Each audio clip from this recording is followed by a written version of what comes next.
RS power మీడియాకు స్వాగతం. నాకు ఇప్పుడు వరకు ఏం జరగలేదు.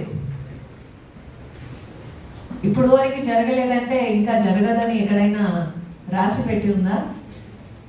ప్రతిసారి నేను ఎప్పుడు కూడా జాగ్రత్తగా పోతాను. నాకు ఇప్పుడు వరకు ఏం జరగలేదు. సో డైలీ జరిగితేనే మీకు తెలుస్తుందా? ఒకసారి జరిగితే మళ్ళా దాంట్లో నుంచి బయట రాలేము. సారు డెత్ గురించి చెప్పారు. చాలా డెత్స్ జరుగుతున్నాయి. ఆల్మోస్ట్ 5 years 6 yearsలో మనకు 8 lakhs వరకు చనిపోయారని చెప్పారు. బట్ యాక్సిడెంట్స్ చూసారా? 4 lakhs, దాంట్లో 1,50,000. అది తప్ప ఎంతమందికి కాళ్ళు లేకుండా, చేతులు లేకుండా, కోమాలు, అలాంటి వాళ్ళు ఎంతమంది ఉంటారని తెలుసా? సో ఇది వచ్చి చాలా సీరియస్ అయిన విషయం. రోడ్ యాక్సిడెంట్ అనేది మనము ఇప్పుడు డిస్ట్రిక్ట్ జడ్జి మేడము, తర్వాత సిపి గారు, తర్వాత ఇంతమంది ఏసీపీస్, ఇన్స్పెక్టర్స్, వాళ్ళకందరికీ చాలా పనులు ఉన్నాయి. బట్ అదన్నీ వదిలేసి వచ్చి ఇక్కడ వచ్చి కూర్చొని దీనికోసం ఒక 2 గంటలు 3 గంటలకు మీకు ఇస్తున్నారంటే ఈ విషయం ఎంత పెద్దదని మీకు తెలవాలి. తర్వాత నాకు జరగదు, నేను ఇక్కడ నుంచి ఇక్కడే పోతున్నాను, 200 మీటరే పోతున్నాను, 100 మీటరే పోతున్నాను. సో హెల్మెట్ ఎందుకు? ఫోన్ మాట్లాడుకొని పోవచ్చు. సీట్ బెల్ట్ ఎందుకు? అవసరం లేదు కదా. ఆ 200 మీటర్లో నాకు ముందే దేవుడు చెప్పాడు అక్కడ ఏం జరగదని చెప్పాడా మీకు అందరికీ? దేవుడు వచ్చి మీకు ముందే రిటర్న్లు ఇచ్చేశారు. మీరు 200 మీటర్ లేదా 500 మీటరు లేదంటే 100 కిలోమీటరు హెల్మెట్ లేకుండా నడిపిస్తే మీకు మాఫీ ఇస్తాను, మీకేం కాదు అని రిటర్న్లు ఇచ్చేసాడా? నేను పొలంకే పోతున్నాను, ఇంటికాడ నుంచి పొలంకే పోయినాను, కిరాణా సామాను తెచ్చుకోవడానికే పోయినాను. ఆ యాక్సిడెంట్స్ అన్ని చూసారా? ఇంపాక్ట్ ఎలా ఉంటుందని చూసారా?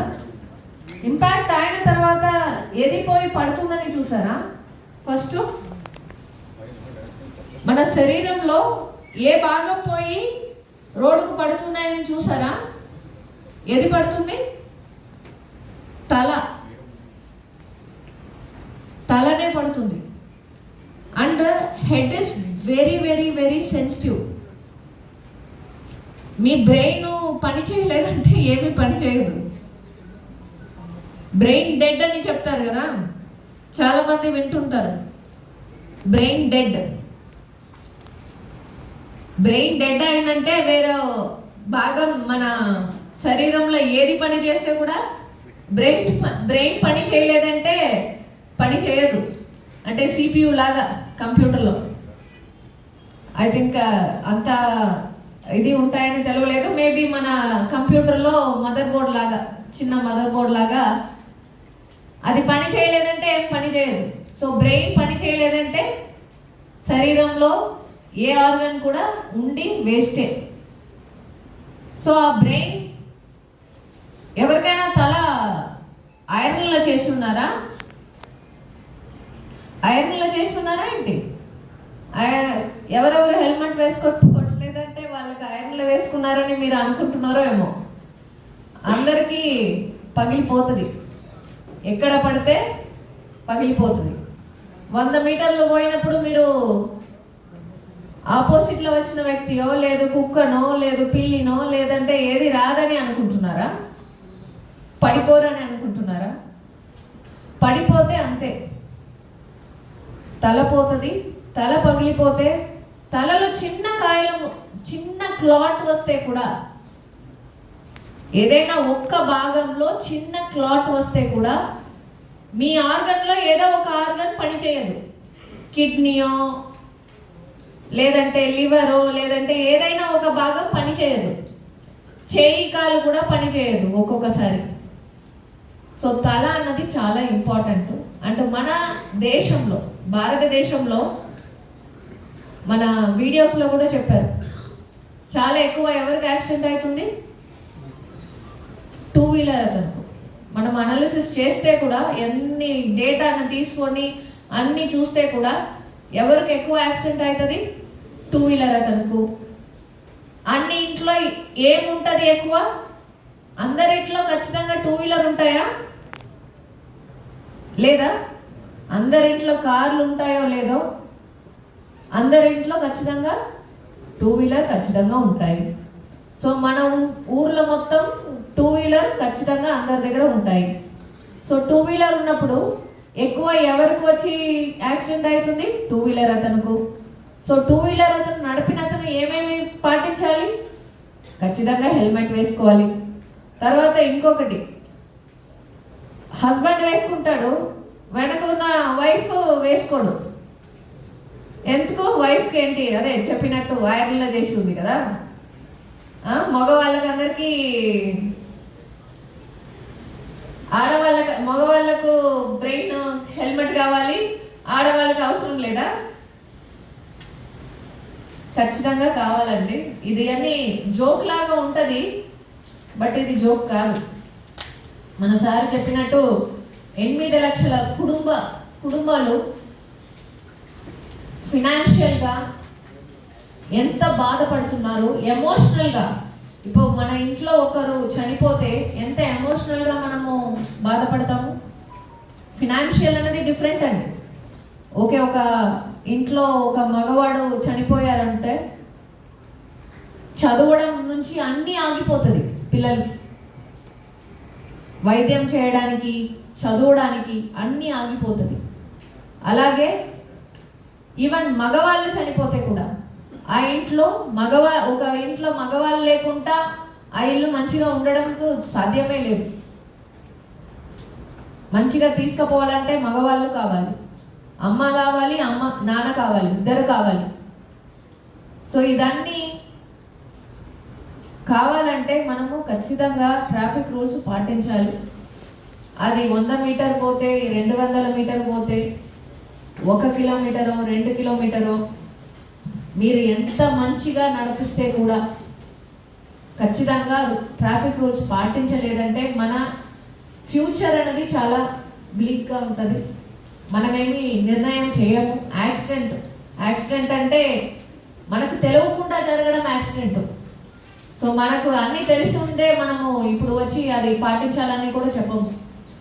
మనకేం తెలియదు, ఏదైనా జరిగిపోతుంది అని చెప్పి మనం ప్రివెన్షన్ తీసుకోవడం.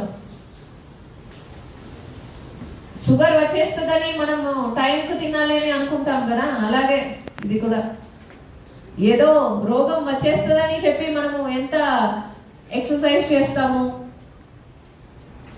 ఆయిల్ తక్కువ తింటాము, ఇదన్నీ చేస్తున్నాం కదా. ఇది కూడా అదే. ఏదైనా జరగకుండా ఉండడానికి ప్రివెంటివ్గా మనము ట్రాఫిక్ రూల్స్ను పాటించాలి ఖచ్చితంగా. సో ఇంతకు ఎక్కువ నేను చెప్పడానికి తలుచుకోలేదు. ఇదన్నీ మీ చేతుల్లోనే ఉన్నాయి. అండ్ మైనర్ డ్రైవింగ్ ఒకటి చెప్పేస్తాను. అది మన సార్ చెప్పారు, 304 పార్ట్ 2 అంటే culpable homicide amounting to murder అని చెప్పారు. ఇప్పుడు పూణే పోస్ట్ కేసు అందరికీ గుర్తుందా? ఐ థింక్ ఎవరెవరు ట్విట్టరు, యూట్యూబ్ ఇదన్నీ చూస్తున్నారు, లేదంటే న్యూస్ చూస్తున్నారు, అందరికీ కూడా ఆ పూణే పోస్ట్ కేసు అందరికీ తెలుస్తుంది. సో ఎప్పుడైనా ఒక ఫ్యాటల్ యాక్సిడెంట్ అయితే ఆ 304 part culpable homicide amounting to murder చేసినప్పుడు పేరెంట్స్ కూడా బాధ్యతలు అవుతారు. మీకు తెలియకుండా తీసుకుపోయినారు, తెలిసి తీసుకుపోయారని చట్టం తీసుకోదు. చట్టం ఎలా తీసుకుంటుంది? పేరెంట్స్కి తెలిసియే తీసుకుపోయాడని తీసుకుంటుంది. సో దానివల్ల పేరెంట్స్కు ఎంత 199A ఇది అవసరం లేదు మీకు, బట్ 3 years శిక్ష ప్లస్ 25,000 రూపీస్ ఫైన్ ఉందండి దానికి పేరెంట్స్కి. అది యాక్సిడెంటో ఏదైనా ప్రమాదం జరిగి ఎఫ్ఐఆర్ చేస్తేనే ఈ ఖచ్చితంగా ఓనర్ను ఇంక్లూడ్ చేయాలి. ఇది కొత్త చట్టం, ఈ 2019 or 20లో అమెండ్మెంట్లో వచ్చింది. తర్వాత అలాగే అన్ఆథరైజ్డ్ పర్సన్, ఇప్పుడు మైనర్కి మాత్రము బండి ఇవ్వడం కాదు, ఈవెన్ అన్ఆథరైజ్డ్ పర్సన్ అంటే ఎవరి దగ్గర లైసెన్స్ లేదో వాళ్ళకి ఇవ్వడం, తాగి వచ్చి ఉన్నాడు అతనికి కూడా బండి ఇవ్వడం, అతనికి ఏదో రోగం ఉంది బట్ అతనికి కూడా బండి ఇవ్వడం, అలాంటిది ఇస్తే కూడా దాంట్లో మళ్ళీ కేసు అయితే ఇదే వస్తుంది. 3 సంవత్సరం శిక్ష, జైలు శిక్ష ప్లస్ 25,000 ఫైన్. బట్ అది కూడా చేంజ్ చేస్తారు. సో ఇదన్నీ కూడా చట్టాలు ఉన్నాయి. బట్ చట్టాలు పాటించడం అనేది మన కోసము. పోలీసు వాళ్ళు రోడ్డు పైన నిలబడి, ఇంకొకటి మాత్రం చెప్పేస్తాను, రోడ్డు పైన నిలబడి కేసెస్ వేస్తుంటారు కదా. అక్కడ కేసు వేస్తున్నాడంటే అందరు యూటర్న్ తీసుకొని వెళ్ళిపోతారు. మన కోసం చేయొద్దు, మీకోసం చేయండి. మీకోసం చేయండి. మీరు వస్తుంటే వెంటనే తీసి హెల్మెట్ వేసుకుంటాడు, అక్కడ నుంచి క్రాస్ అయిపోతే వెంటనే తీసేస్తాడు. ఏంటి మన కోసం చేస్తున్నారా? మీకోసం చేయండి. మీ బాధ్యత కోసం మనం కేసు పెట్టిస్తున్నాం. మనకేంటి తలనొప్ప? మనం వచ్చి డైలీ రోడ్డు పైన నిలబడి మీకు పట్టుకొని మీతో తిట్టులు తినుకొని ఉండాలని లేదు కదా. మీకోసమే చేస్తున్నాము. యాక్సిడెంట్ను ప్రివెంట్ చేయడానికి కోసమే చేస్తున్నాము. యాక్చువల్లీ ఇలా చేస్తుంటే మనకు యాక్చువల్లీ చాలా యాక్సిడెంట్స్ తగ్గినాయి. అది వచ్చి మన సార్ చెప్పినట్టు one of the is, actually 5 is ఉన్నాయి. దాంట్లో one of the is enforcement. Enforcement చేయడం వల్ల చాలా వరకు కేసెస్ తగ్గినాయి. అది మనం చూసిన తర్వాతనే, ఇదన్నీ చూసిన తర్వాతనే అది ఎన్ఫోర్స్మెంట్ ఇంప్లిమెంట్ చేస్తున్నారు. సో దాంట్లో పోలీస్ ఉంటే మాత్రమే చేయాలి, కెమెరా ఉంటే మాత్రమే చేయాలి లేదు.